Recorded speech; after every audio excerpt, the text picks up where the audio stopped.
The race for the presidential nominations kicks off. So we're going to put America first. We're going to make America great again. With the latest on the Iowa caucuses. Honoring the legacy of a civil rights leader. So we love him, and we're saying happy birthday to him. With celebrations on the streets of South Florida. Embracing womanhood. Girl Talk empowers me to be the best version of myself. As a local organization strives to provide future success for young girls.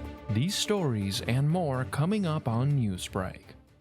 Hello, South Florida. I'm Kenneth Bueno. I'm Kelly Sanchez. Today is Tuesday, January 16th, 2024. Live from the Lee Caplin School of Journalism and Media in North Miami, this is Caplin News. After Iowa, Ron DeSantis announces he's staying in the race. The Florida governor finished second despite projections he would come in third. The projections are finalized this morning after the Iowa caucuses, with former President Donald Trump expected to take victory. After Trump's failed bid at re-election in 2020, he will lead the field of Republican candidates in the upcoming 2024 presidential election. The race for second was close between Ron DeSantis and Nikki Haley. I just want to thank you all. This is a very special night, and this is the first because the big night is going to be in November when we take back our country, and truly, we do make our country great again. Thank you very much, everybody.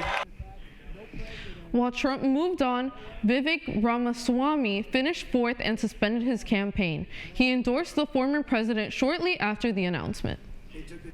This morning, the community of Liberty City commemorates Dr. Martin Luther King Jr.'s legacy with the 47th annual MLK Day Parade. Caplin's Anthony Cruz was at the storied event.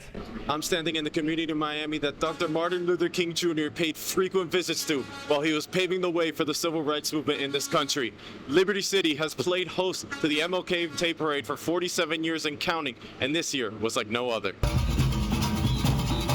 The parade focuses on King's core message of unity by giving a platform to the entire community, whether it be through schools and kids organizations, food, or local representation. And spectators were even offered candy. I am a Miami native, and I have been participating in the Dr. Martin Luther King Jr. Day Parade for several years. It means so much to me and my family and all of my community to be able to celebrate a man who supported and fought for love, for peace, for nonviolence. And so today when we come out and commemorate all of those wonderful memories and hard efforts and work that he put in to leave as a legacy for all of us mankind. So we love him, and we're saying happy birthday to him.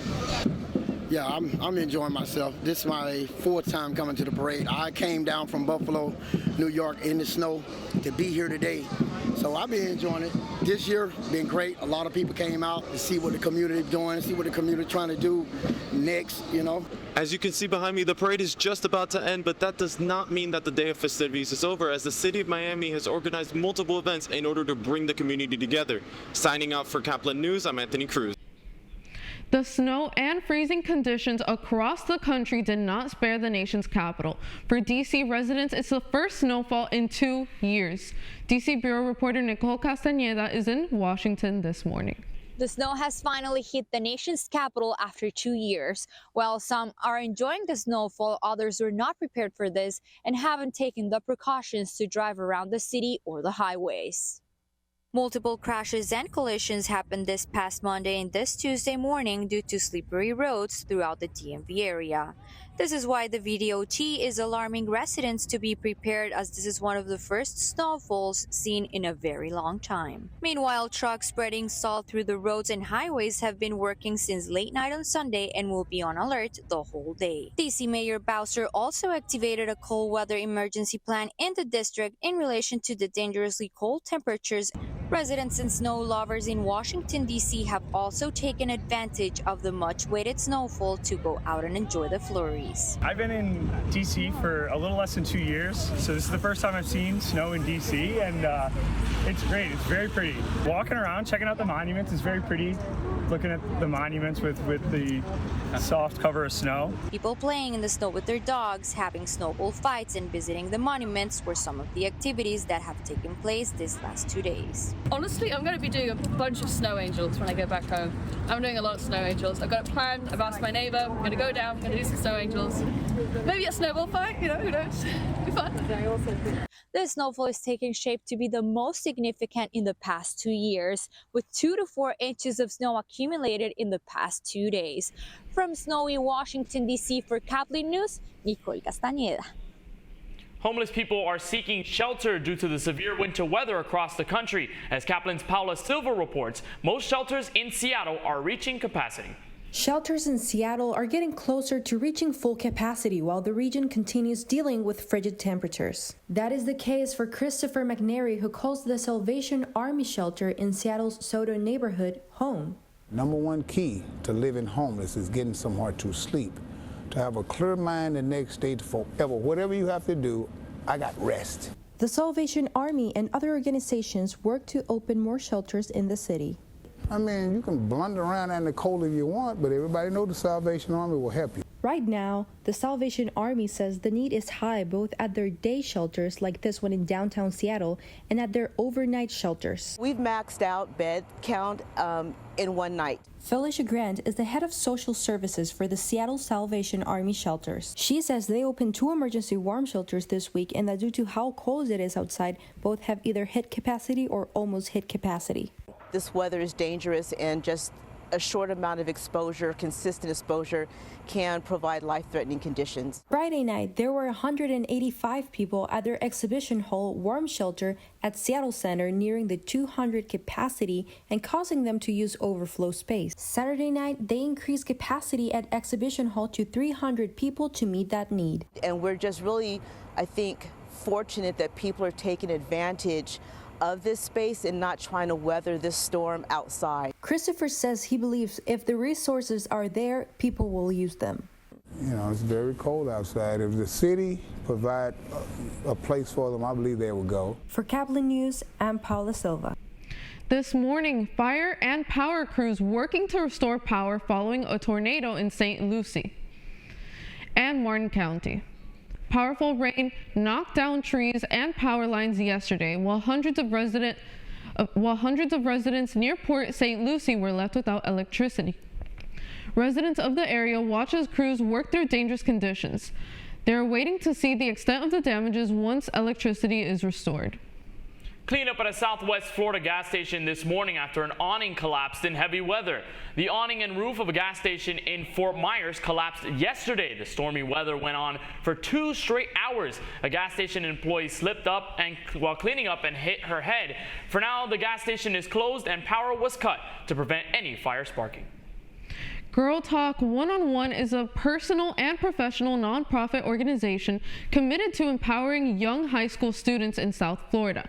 This past weekend, they celebrated their 15th annual conference, inspiring over 150 girls. Caplin News reporter Kimora Miller takes a look at how beauty standards and stereotypes are being debunked by the efforts of this nonprofit. Words of encouragement are being spread here at the Girls Talk One-on-One conference. Today, they're celebrating 15 years of growing, evolving, and leaving their legacy. It's so important for these young high schooler females to understand what it means to love themselves and see how they can develop themselves for success in the future. One of the sponsors of Roy Lee, it's very important for me because we need to instill positivity in young ladies so that they can stand in the essence of who they are as they navigate this challenging world. Girls Talk One-on-One is focused on building the confidence within these young ladies as they take on the real world. Girl Talk empowers me to be the best version of myself. As we're all about to go to college, I feel like it's really important to really start trying to understand ourselves and what we're interested in so that when we face this new chapter in our lives, we're able to navigate it properly. It's so monumental for girls to have a community, to have a village, to have support, to know that if there's something that's going on in their life, they have not only one person to reach out to, their mom or their dad, their aunt, a whole community that's surrounding them. This conference has served as an eye-opening event for building confidence in young ladies. It's so important that we change the narrative and change the mindset so people don't think that they have to look like the woman to the left or the woman to the right to be beautiful. We had over 150 girls attend our 15th anniversary conference, and we had some phenomenal speakers who came out and talked about healthy relationships, self-esteem, as well as career exploration. In this digital age, it's so important for high school female students to know how important it is for them to love themselves truly and dearly to their hearts. just so they can inspire the next. This is Kamora Miller, Caplin News, signing off. The Heat and the Panthers play on the same night and both see games settled by just 1 point. That's still ahead, and so is this story. Have to get better because obviously, I'm a tennis player and I've got to figure out exactly how the ball bounces. It comes off the racket and still learning the rules. Paddles up in South Florida as Miami hosts the world's largest celebration of pickleball. Newsbreak will be back in 2 minutes.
Radcliffe Art and Design Incubator is the velocity accompanying the fellow's rudder, as in a boat. Unless there is movement or action, the planned direction is of little consequence. We encourage the creative ideas into action, and from the experience of doing, we critically assess the feedback, adjust, and set out to rediscover the potentialities of an entrepreneurial mindset.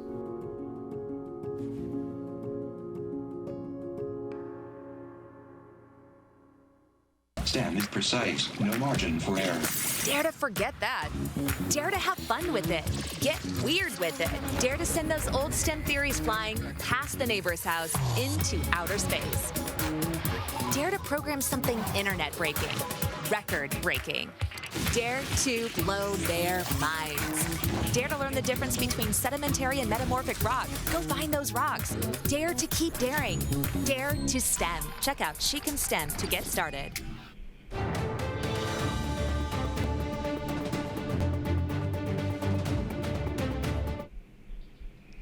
Fun and games out at Miami Marine Stadium, and the game of choice over the weekend was pickleball. Pickleball stole the spotlight this weekend with the inaugural Pickle Games Miami. An all-family event that could become your new hobby. Our reporter Pamela Correa will tell us more about the story. This weekend, the largest pickleball festival in the world was hosted in Miami with over 1,000 participants. Let's take a look. The Pickle Games Miami is a two-day tournament that showcased the evolution of the fastest growing sport in America. According to the Sport and Fitness Industry Association, pickleball has reached 8.9 million players in the U.S., increasing by 85.7% year over year. Pickleball started for me a couple of years ago, coaching, because it's very similar to tennis, the fundamentals part of it. But I started competing a year and a half ago, with the purpose of, taking what I had from tennis and transitioning to something new. But what is so attractive about the sport? It fits all purposes and everyone is welcome to play. While some see the sport as a business and professional growth opportunity, I'm trying to play professionally, so I really want to put myself out there. And so far, we won our 3 matches today. So it's just good networking event. Others have a different point of view. It's just a social event, it's not about just going there and winning. It's about meeting people and